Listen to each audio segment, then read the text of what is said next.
Hello everyone, this is going to be a quick look at this NMB keyboard. This is just a little rubber dome keyboard. The model is RT6655TW, T being, I don't know, tactile, and W being having a Windows key.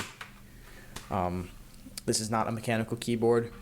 These aren't Alps switches, they're sliders over rubber domes. It's the best feeling rubber dome keyboard I've ever used. Aside from Topper switches, if you count Toppers as rubber domes.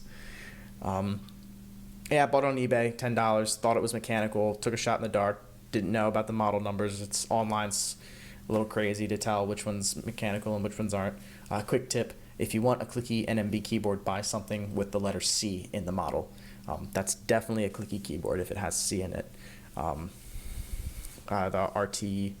RT8255C is the one I have, and that's mechanical. I can definitely guarantee that that's a mechanical clicky switch.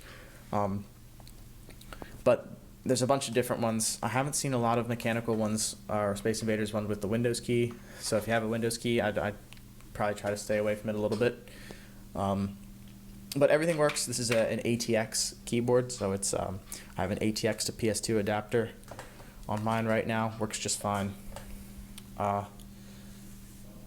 These keys right here are missing because I'm currently soaking them in some hydrogen peroxide on my windowsill to see if I can get the color to come back. Do a quick test, and if I can get these yellow keys to come off, then I can try it on my really nice Space Invaders keyboard. So yeah, the keyboard was kind of dirty when I got it, but it's cleaned it up a little bit now, and you can hear it. Rubber dome. Advertised as clicky, not so much.